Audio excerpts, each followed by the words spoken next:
This should have never happened. The man accused of opening fire at a 4th of July parade in Illinois will be in court today as investigators reveal more details about the attack and the possible warning signs that were missed. A family member reported that Cremo said he was going to kill everyone. Be prepared for more travel headaches. We've seen some improvements, but a long way to go. Airlines are warning about more flight disruptions this summer, what the White House is doing to try to make sure that doesn't happen. And we're getting a look at the impact the economy is having on the Metro's housing market. Not only are prices higher, but interest rates are higher too. Plus, a wrestling coach is making sure his athletes can compete on the country's biggest stage. I said, you know what, if any of you qualify, I will personally pay for you to get there. New at 11, prosecutors in Illinois say the suspect in the July 4th parade attack confessed to the shooting during an interview with police. We have the suspect's booking photo to show you just before he appeared in front of a judge this morning. Prosecutors say he drove about 2.5 hours to Madison, Wisconsin after the shooting outside Chicago and considered shooting up an event there. As Morgan Norwood reports, investigators say he had been planning this attack for weeks. The suspected gunman who police say opened fire on parade goers during the July 4th celebration in Highland Park, Illinois, expected to appear before a judge on Wednesday morning, where prosecutors are expected to ask that he be held without bond. Robert E. Cremo III faces 7 first-degree murder charges in an attack that authorities say he planned for weeks, even down to his disguise, where, according to investigators, he dressed in women's clothing to escape. Investigators do believe he did this to conceal his facial tattoos and his identity and help him during the escape. Police say the suspected gunman climbed up a fire escape ladder onto the roof of a business where he fired close to 70 rounds. ABC's Alex Perez talking with witnesses who barely escaped. So there was a bullet that literally almost hit your head.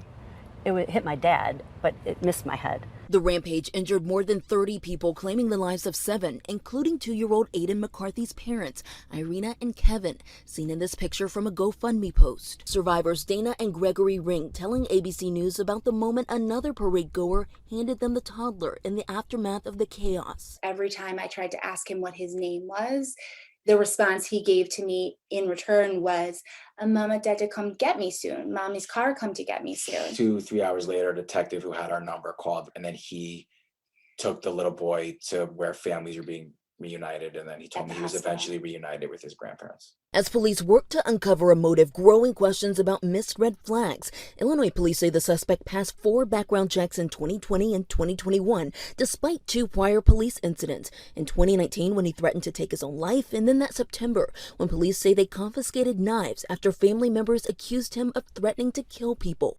And that high-powered rifle that police say was used in this attack is legal in parts of Illinois, but not here in Highland Park. Morgan Norwood, ABC News, Highland Park, Illinois. Flags are flying at half-staff at the White House and the U.S. Capitol to honor the victims of Monday's shooting in Illinois. They will remain at half-staff until sunset Saturday night. Denver 7 is staying on top of those developments from Illinois. We will bring you the latest as we learn it, both on air on the denverchannel.com and on the Denver 7 Plus app.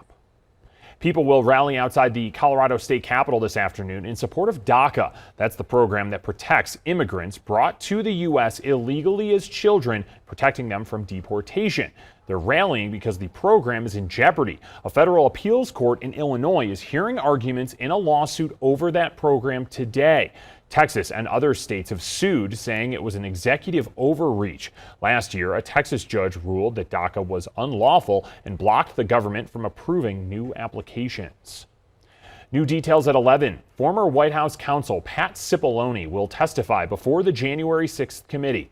He resisted former President Donald Trump's attempts to overturn the 2020 election results. Cipollone will appear before the committee in a private transcribed interview on Friday. The committee will hold its next hearing next Tuesday. 4 people had to be pulled to safety from Clear Creek near Golden. Air Tracker 7 video from yesterday shows just how fast that water is running in the creek. You can see first responders there with their rescue gear. Denver 7's Christian Lopez is in Golden with details on that rescue. a very scary situation. It happened just minutes upstream from where I'm standing in Clear Creek this morning. 4 people thrown off their tubes, and this is all in an area where tubing isn't even allowed. Video from Air Tracker 7 captured the moments that rescue happened yesterday. A man was pulled out of the water. He was unconscious and taken to the hospital. A woman was also found clinging to a rock in the river. She was also taken to get medical attention. 2 other men in the group were able to get out of the water on their own. But tubing, again, is not allowed in that part of the creek right now, and that order is clearly posted. If you do come out here, only tube in areas where it is allowed. Right now, you should use the north side of the Clear Creek Corridor Trail, and because those water conditions change so quickly, it's very important to wear those life jackets. The water in Clear Creek is actually so high right now that Golden says it's not safe for anyone under the age of 18. And guys, this all happened in the same area where a woman was killed while tubing with her friends on Saturday. Reporting in Golden this morning, I'm Christian Lopez, Denver 7. And more rain expected today means more high waters. Christian, thank you. Now, Highway 125 in Grand County is closed because of a mudslide near the East Troublesome Burn Scar area. It's unclear when that road is going to reopen. I-70 through Glenwood Canyon was also closed for part of yesterday because of flash flood concerns. People are starting to leave the Rainbow Family Gathering in the Routt National Forest near Craig. The U.S. Forest Service says there were close to 7,200 people there yesterday, which is down from 9,000 a few days ago. Officials have made several arrests related to fentanyl, and more than 400 citations have been given. The Forest Service is meeting with Rainbow family members who will stay to clean up the area. The gathering ends this week. Happening now, the DEA and other officials are giving details about one of Colorado's largest fentanyl pill drug seizures. They say it involved a lengthy wiretap investigation. We'll have much more on this drug bust coming up this afternoon on Denver 7 News at 4. Be prepared to start paying tolls on the I-70 Mountain Express lane tomorrow. Now, this affects the westbound express lane on a 12-mile stretch from the Veterans Memorial Tunnels all the way to Empire. Now, that lane opened last July for testing, but tolls were waived during that period.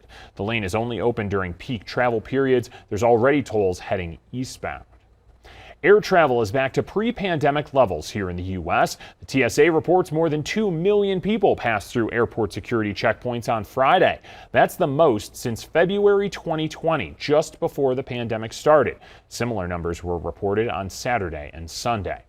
Airlines had to cancel about 3% of flights over the 4th of July weekend. The White House says that's actually an improvement from Memorial Day weekend. But United Airlines is warning there could be more flight disruptions this summer. United's CEO says there are more summer flights than air traffic controllers can handle. Transportation Secretary Pete Buttigieg met with airline CEOs last month. He says air traffic control staffing is not to blame. A lot of pilots were invited to take early retirement. Air crews weren't brought back at the level that we need. Nobody thought, or at least the airlines don't seem to have predicted, that demand would come back as quickly as it has. Buttigieg says airlines are taking additional steps to address cancellations, including increasing pay for regional pilots. Despite a busy 4th of July weekend, there's actually low demand for gas, and that's causing gas prices across the U.S. to drop close to 10 cents in the past week to average $4.77 a gallon. Colorado's prices are still above the national average at $4.88 a gallon, which is down only 2 cents in the past week. AAA warns prices could start to go back up because July is usually the busiest month for driving. President Joe Biden is expected to talk to China's president about rolling back certain tariffs on Chinese goods. It's one way his administration is trying to fight inflation. The White House wants to strike a balance between easing high prices and keeping pressure on China. Buyers are feeling the impacts of our slowed economy. The Denver Metro's June housing report shows there's a lot more homes on the market, but the average selling price for a home hit a new record at $810,000. Now, condos and townhomes are averaging a little more than $500,000. When it comes to inventory, there are more than 6,000 homes on the market, which is twice as many compared to the end of June last year. Realtors say first-time homebuyers might have put off buying a house until the market was less competitive, but now they're running into issues with affordability.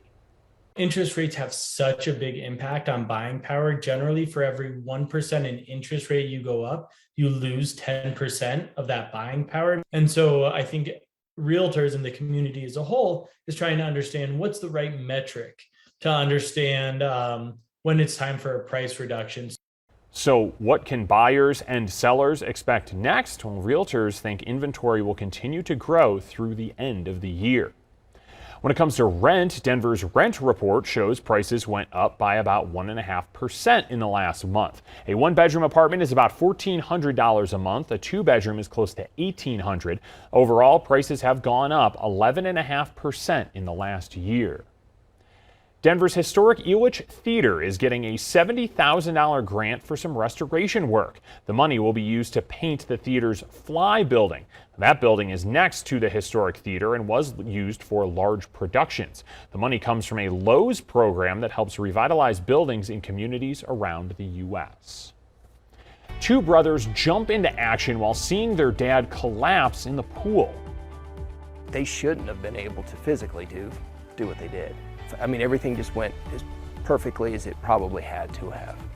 Still ahead, why they're saying it's their movie knowledge that helped save their dad's life.